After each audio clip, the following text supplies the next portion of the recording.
Thank you, Miranda. That was exquisite. All right. Good morning. Good morning. Okay. Welcome to the First Parish in Lincoln for Memorial Day Sunday. I'm Gus Brown. I'm the deacon of the week. And with me up here in the pulpit is Dwight Gertz, who will be our homilist. And we also have Heather Ring, who will be the lay leader. And Sarah Klikowski has come down to be with us as well. Penny and Tom DeNormandy are our ushers, and we welcome you all to be here. Memorial Day is a somber day. It's a day of remembrance. It's a day of loss. When I moved here in 1951, right across the street from where we are now was a signboard with glass doors with the names of all the Lincoln young men who had participated in World War II. And I remember being very small and being taught that the names with the gold star next to them were Lincoln boys who had died in service. So it's for them and for everyone who served and everyone who's been lost in service of their country. Today is the day that we honor them.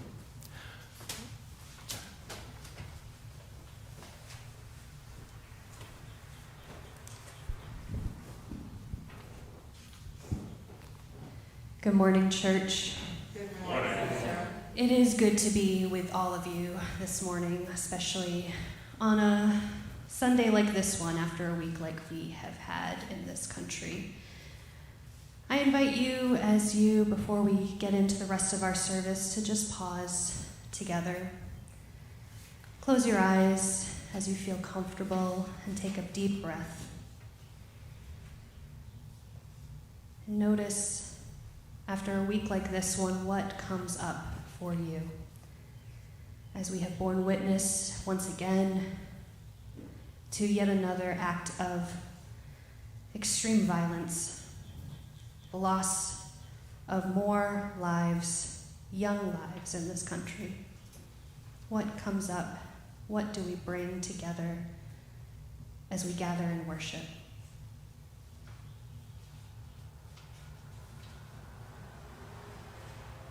We name all of those things: the grief, the fear, despair, perhaps, numbness, anger, hopelessness,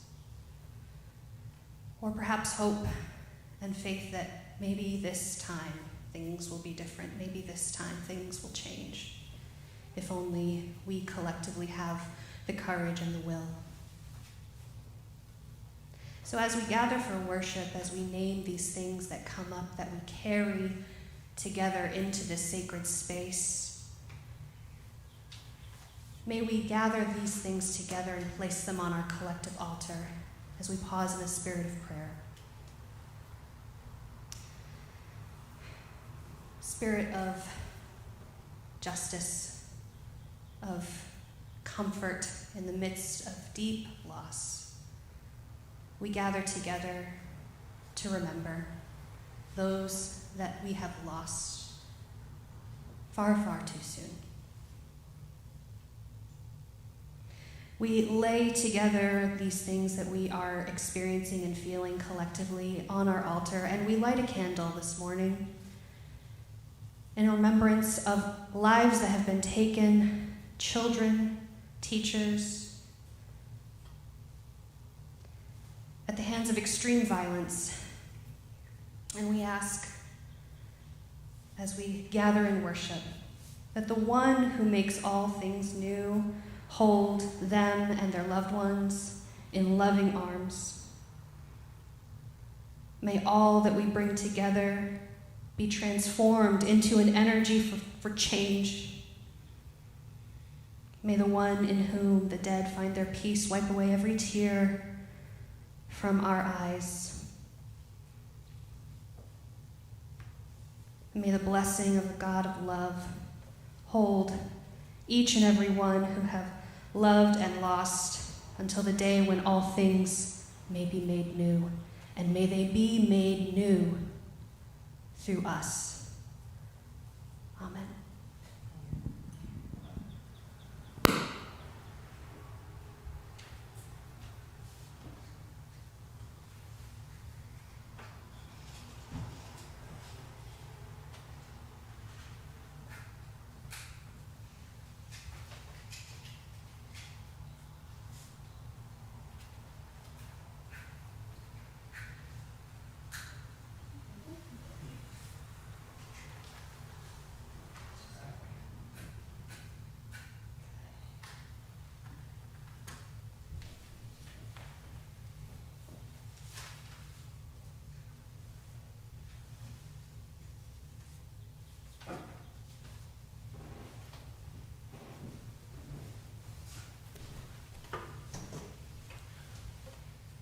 Thank you, Sarah, for those words, for those thoughts.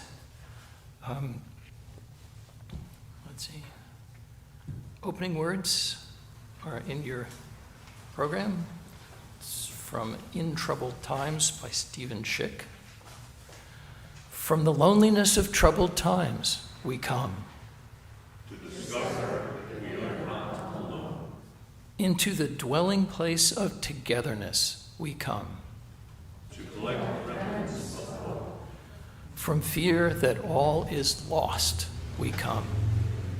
To discover what will save us. Into the comfort of each other's arms we come.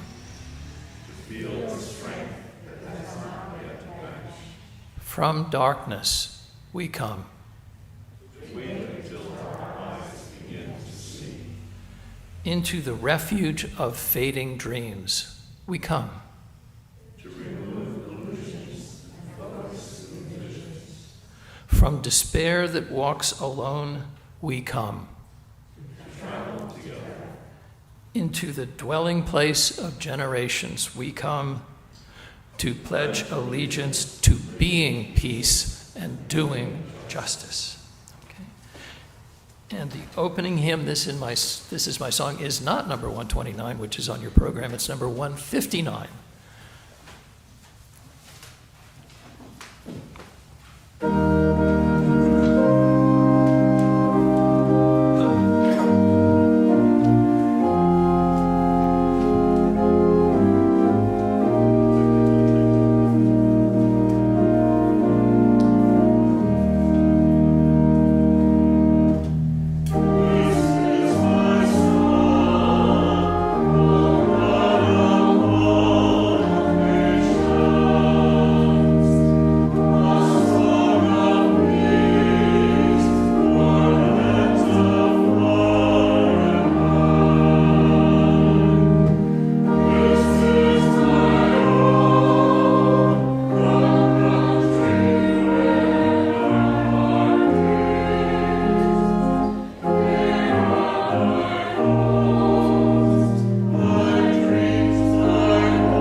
And let us remember those named and unnamed from this town, from this country, from this planet, who have given their lives in service, and for the ones left behind, whose pain exceeds all words.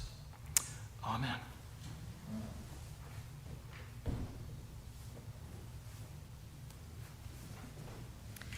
Please join me in saying the words of our covenant. In the love of truth and in the spirit of Jesus, we unite for the worship of God and the service of all. Please be seated.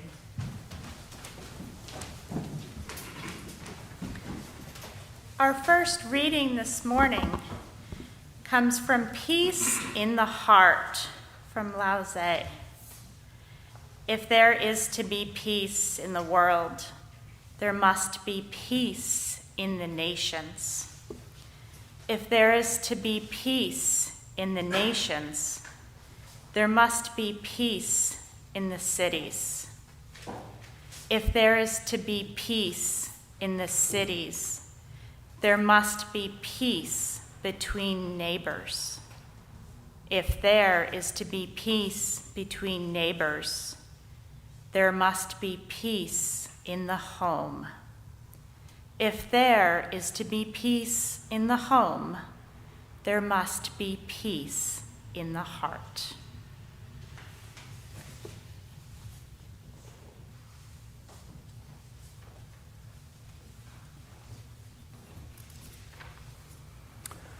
Okay. This is the time for silent and spoken prayer. We'll begin by singing the prayer hymn, Abide With Me, number 101 in the gray hymnal, and that will be followed by a minute of silence, and then Heather and I will come down if there are prayers from you. If you are watching via Zoom, we will be reading the prayers that are in the chat when you're done, so you still have time to put something in. So, Abide With Me, gray hymn 101.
If you have a prayer, just raise your hand and Heather and I will come see you.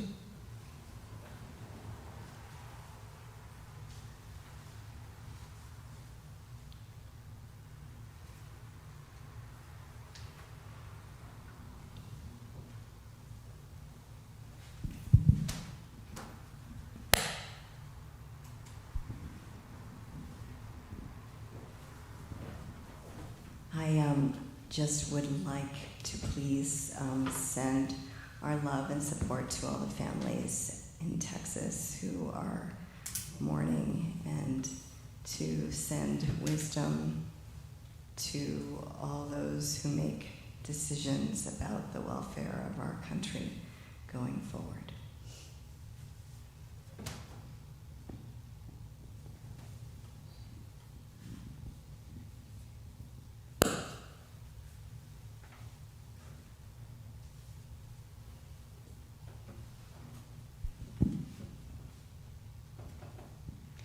Prayers from the chat, one from Joan Kimball.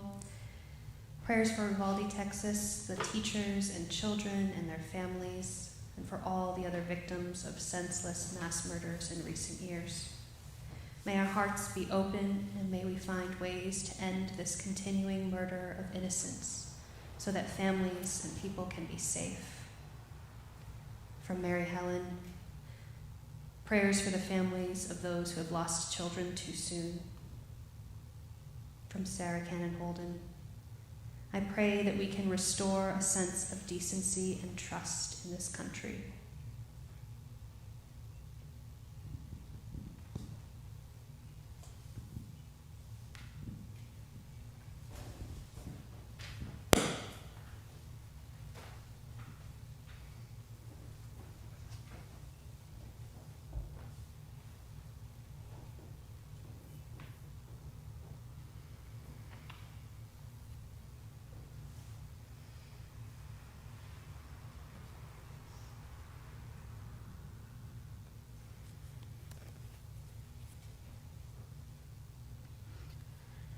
Spirit of life, God of many names, may you give us strength to listen deeply and take action, not just through our prayers, but through our actual changes. As the ferns grow taller each day, let us stand up more to injustice. Let us take our cues from the wise old trees who form a network underground to help the young and those with less resources. Give us the strength to follow our call to ministry and live out our faith values. Amen.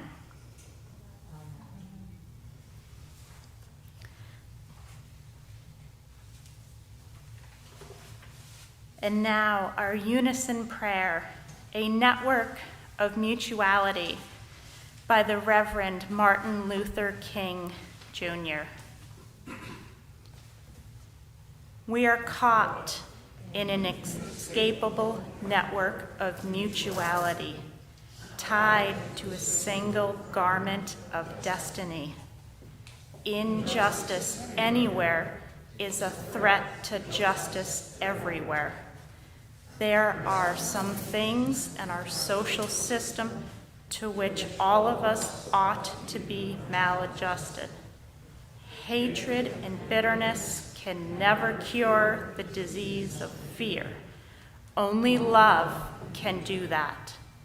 We must evolve for all human conflict a message which rejects revenge, aggression, and retaliation. The foundation of such a method is love. Before it is too late, we must escape the narrow path between our proclamations of peace and our lowly deeds which precipitate and perpetuate war. One day we must come to see that peace is not merely a distant goal, that we seek but a means by which we arrive at that goal. We must pursue peaceful ends through peaceful means. We shall hew out of a mountain of despair a stone of hope.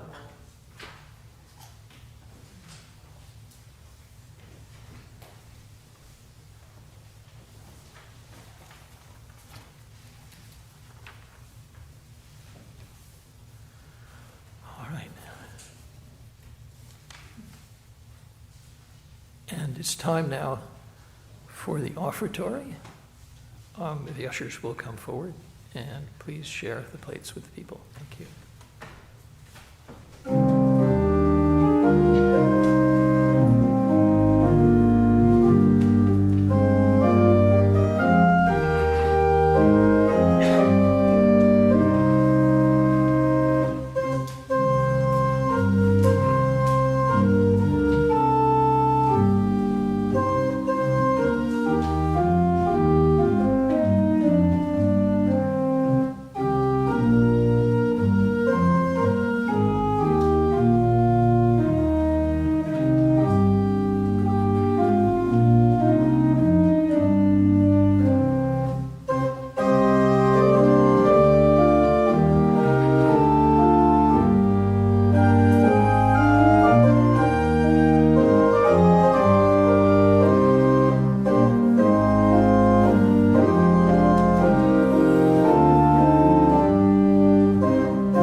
We give thanks for these gifts and for the givers.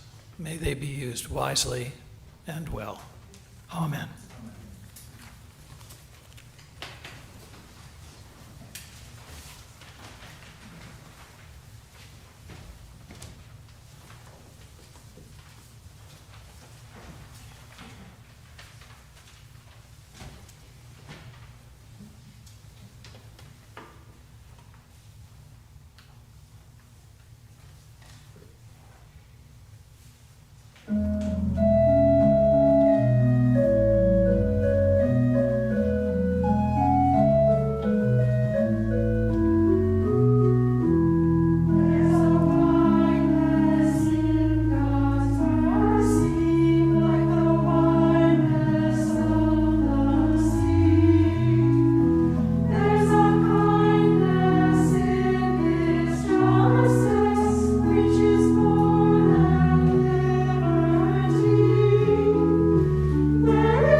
Thank you, choir. Thank you, Sarah. Second reading is by Archibald MacLeish, a poem entitled The Young Dead Soldiers. Nevertheless, they are heard in the still houses. Who has not heard them? They have a silence that speaks for them at night and when the clock counts. They say, we were young, we have died, remember us. They say, we have done what we could, but until it is finished, it is not done. They say, we have given our lives, but until it is finished, no one can know what our lives gave. They say, our deaths are not ours, they are yours. They will mean what you make them. They say, whether our lives and our deaths were for peace and a new hope, or for nothing, we cannot say. It is you who must say this. They say, we leave you our deaths. Give them their meaning. Give them an end to the war and a true peace. Give them a victory that ends the war and a peace afterwards. Give them their meaning. We were young, they say. We have died. Remember us.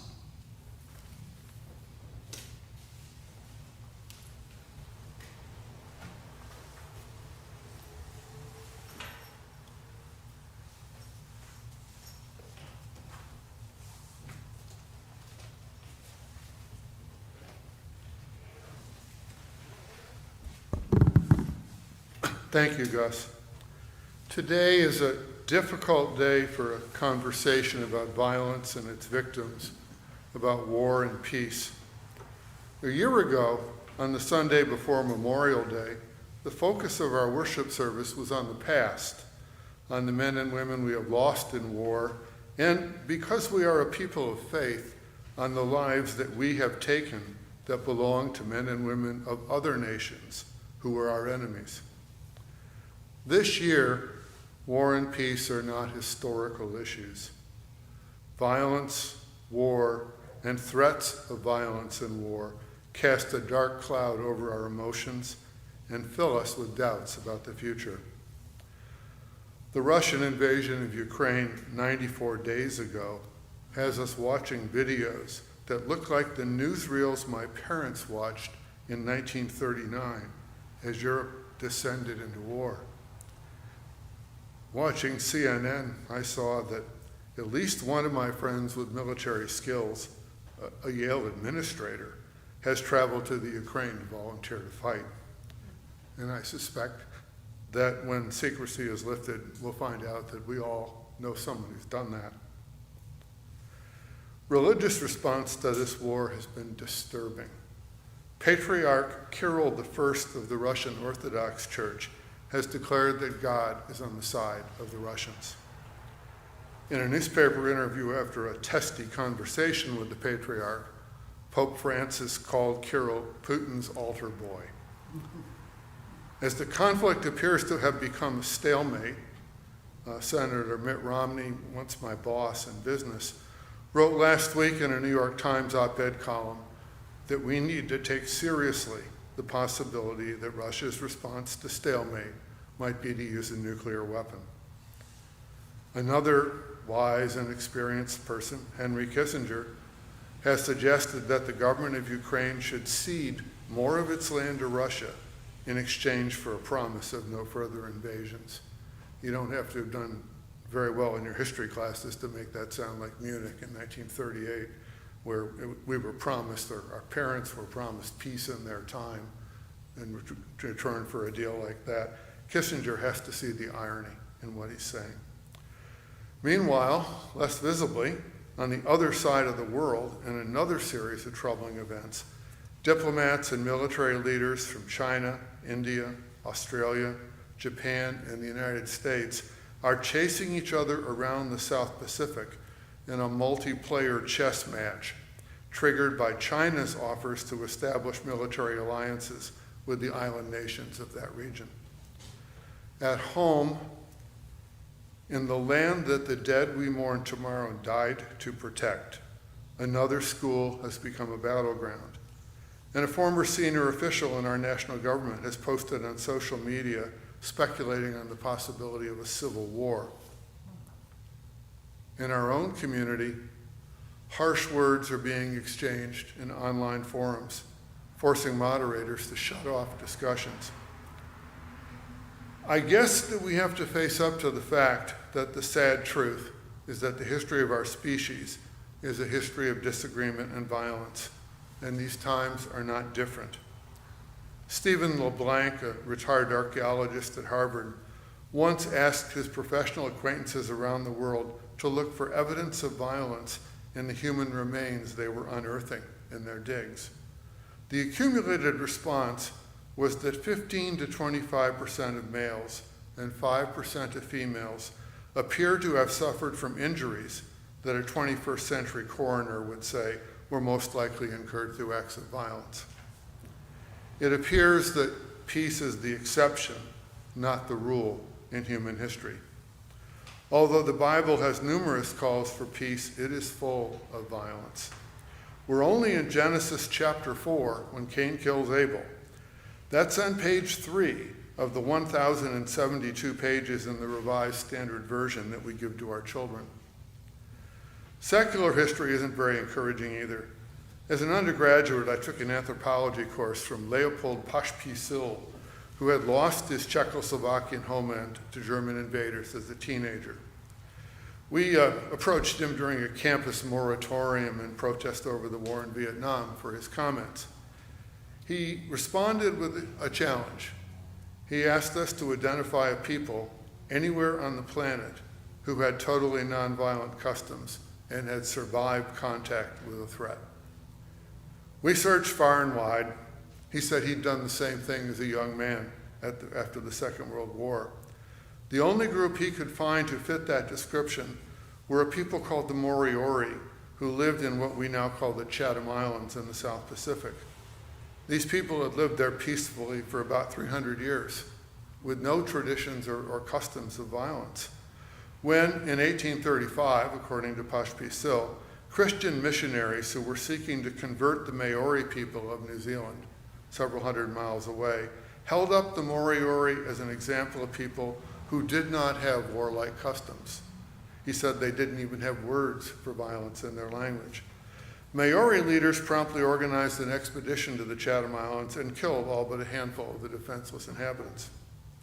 This is all very depressing. It would be possible, as was already mentioned once, to lose ourselves in pure despair. But we gather in faith in the spirit of a great teacher who made a convincing case that something better is possible. What can we do? I have one idea. I teach a course on decision making, which is a joy to teach because so much interesting work is being done on the topic. The class fills up every term because MBA students want to know why smart people make so many bad decisions. Perhaps the most interesting expert on this question is Daniel Kahneman, an Israeli psychologist, recipient of a Nobel Prize, and author of a wonderful book titled Thinking Fast and Slow. In a lifetime of interacting with colleagues, including the late John Hammond, a Lincoln resident, Kahneman has developed some fascinating ways to understand the intellectual, physical, and emotional things that happen when a human being makes a choice. One of his techniques for this is called a thought experiment. This is a way to try to anticipate how someone might think, feel, and act if required to make a particular decision. It can be as simple as asking someone, what would you do if, fill in the blank. In more elaborate forms, people can be placed in artificial environments that simulate the surroundings and circumstances of a decision. The intriguing thing is that a well-designed thought experiment, a great example of this is a flight simulator, can lead to better decision-making when decisions are actually confronted. After a thought experiment, people tend to understand what mistakes they might make, even how their emotions might feel to them if they eventually need to actually make the decision that they're thinking about in the experiment. It lets them see the consequences to them and others of a decision. It lets them see how their decisions might change if facts or perceptions were different, or if they would think differently about that decision and try it out in the experiment. It can be taken farther by viewing your decisions through the eyes of others. What choices will they have? How will they feel? What will they do as a result of your decision? You can also use a thought experiment to try something completely new by asking, what if we did this for the first time ever? Or you can take a familiar goal and seek to achieve it by new methods. The next step beyond a thought experiment is an actual experiment, a step to try something new and different, perhaps small at first, and then bigger and bolder if it works. I was reminded of Daniel Kahneman by our second reading today from Gus. I think that Archibald MacLeish, the author, was leading himself through a thought experiment. The young dead soldier he knew the best was his younger brother, Kenneth, who died in the First World War 24 years before the poem was written in 1940. MacLeish was writing as the United States hesitated on the brink of another war in Europe. Many prominent political, religious, and intellectual leaders were making a case that our country had no reason to get involved. MacLeish was asking himself, for a very personal reason, what his brother would say if he were in a position to say something. The Roosevelt administration was assembling the first members of what would become the Office of Strategic Services, a massive effort to gather the information that would be necessary to win a war with Germany and its allies. MacLeish, the Librarian of Congress, had been invited to join the OSS.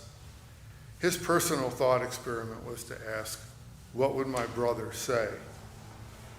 Although while living in Paris in the 1920s, he had written about his disillusionment with war, he came to the conclusion that Hitler needed to be stopped, and he joined the OSS. Here are a couple of thought experiments that I've been thinking of, and maybe a glimmer of hope in this otherwise depressing homily. First, imagine that we had sitting in the pews today, or watching on Zoom, Whitton Jackson, Jack Frad, and Ned Seeger. They would be in their 90s. They all grew up in this church but died in the Second World War. What would they say about our world today? What would they have us do? Second, much more difficult, think of a presence of a person and think of an absence. Think of a young person you know in your life. Now erase that person from your life because she or he have died in war. Is that a price that you are willing to pay, that you are willing to have them pay? In the thought experiment, ask, is there some better thing that could be done? Third, and directly to us, I see a true flicker of hope. In a world where churches start more wars than they stop, what about a thought experiment in which we become much less bashful about our diversity and much more willing to tell the world that we sing each other's hymns and hear each other's prayers? In an effort to pull together the many heartfelt emotions, thoughts, and prayers from many perspectives held in this church, the service today is called upon a wide range of perspectives.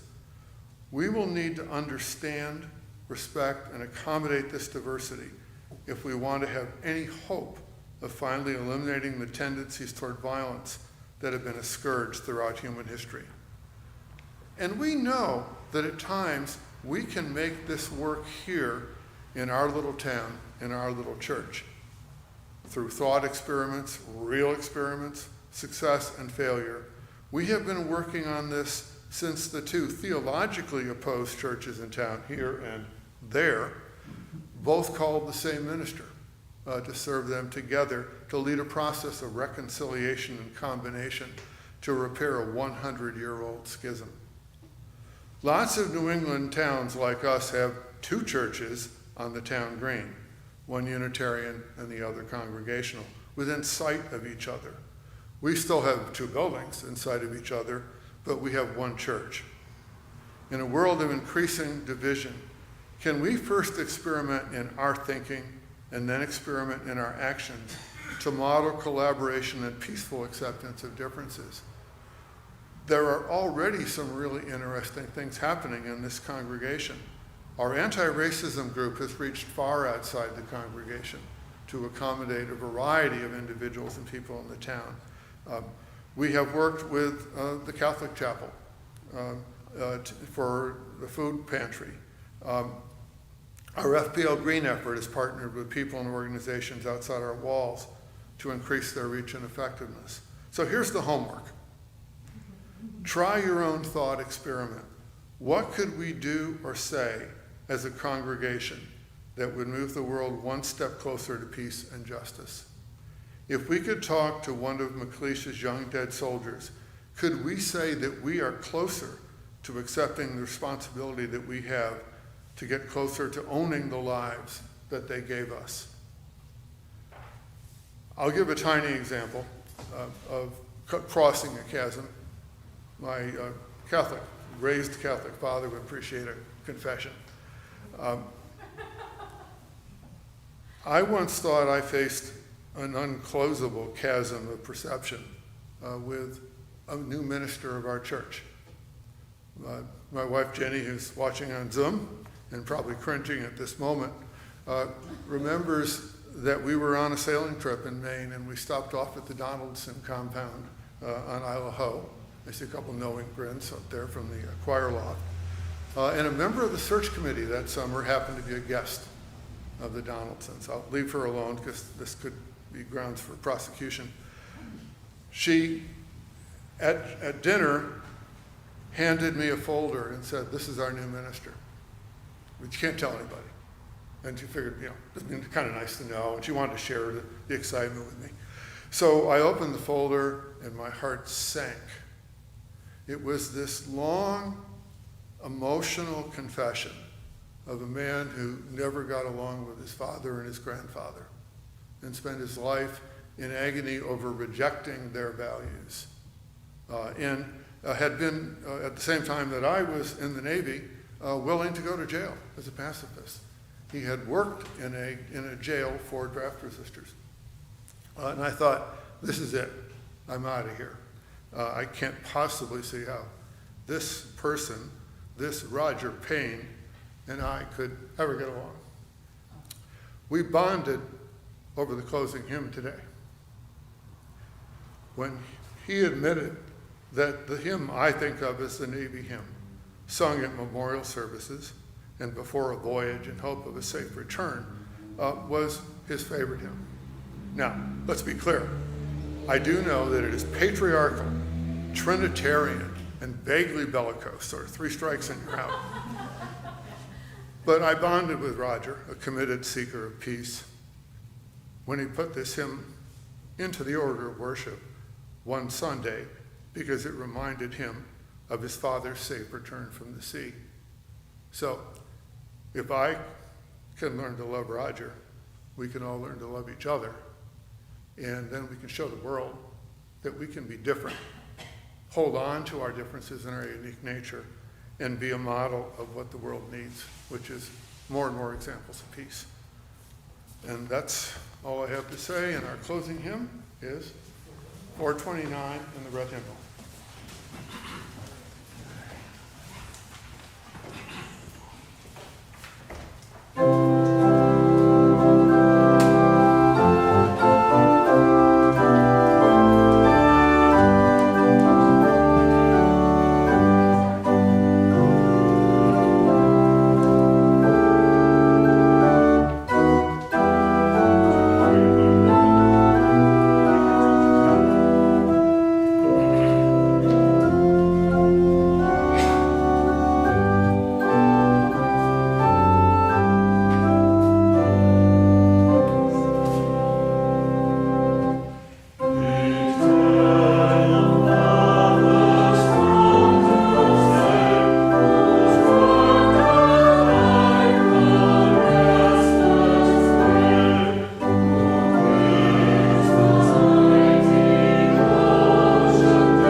ministry.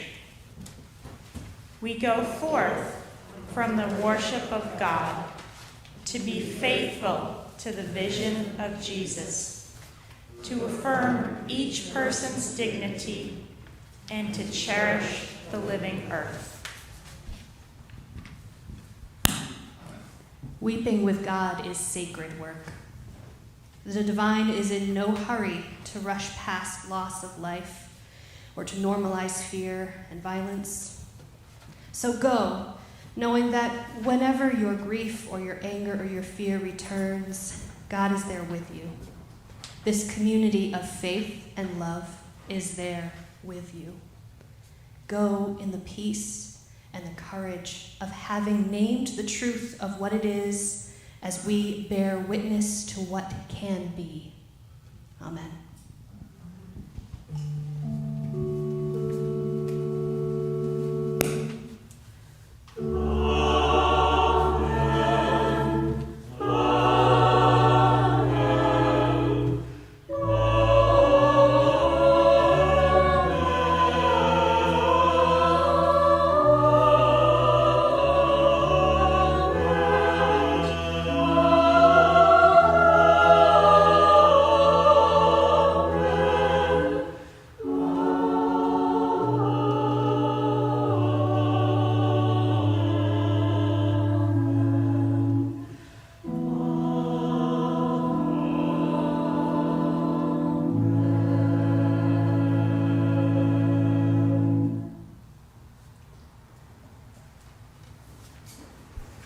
Okay, thank you, choir. It's time for announcements. Does anyone Hi, this is John Kruzwicki, your treasurer. For all of you on here and on Zoom, on Wednesday, this coming Wednesday at 7:30, I'm going to be presenting in detail the parish budget. I urge those of you who have an interest in this topic to come and listen and ask questions freely. We'll have plenty of time allotted. That way, at the annual meeting on June 7th, I can present it in somewhat more of an abbreviated fashion so we can keep that meeting moving. So please do, 7:30, there'll be announcements. You can see it in the parish on the website as to the Zoom login. Thank you.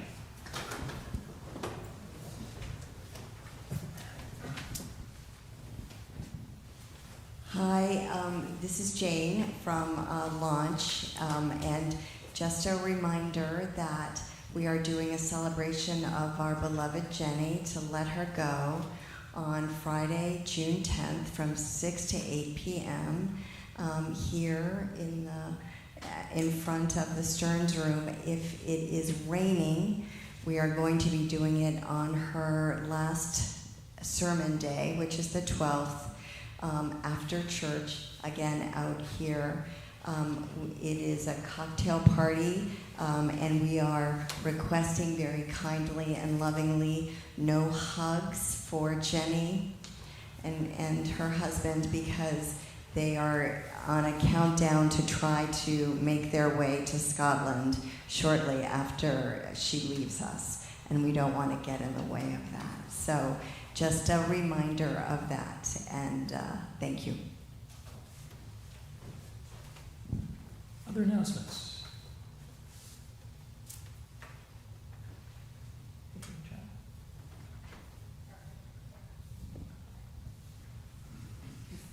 You have an announcement on chat. We're not accessing it. So you could call Sylvia. She can put it in the next edition of the parish news. All right. Thank you, Miranda. Take us away.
Thank you for the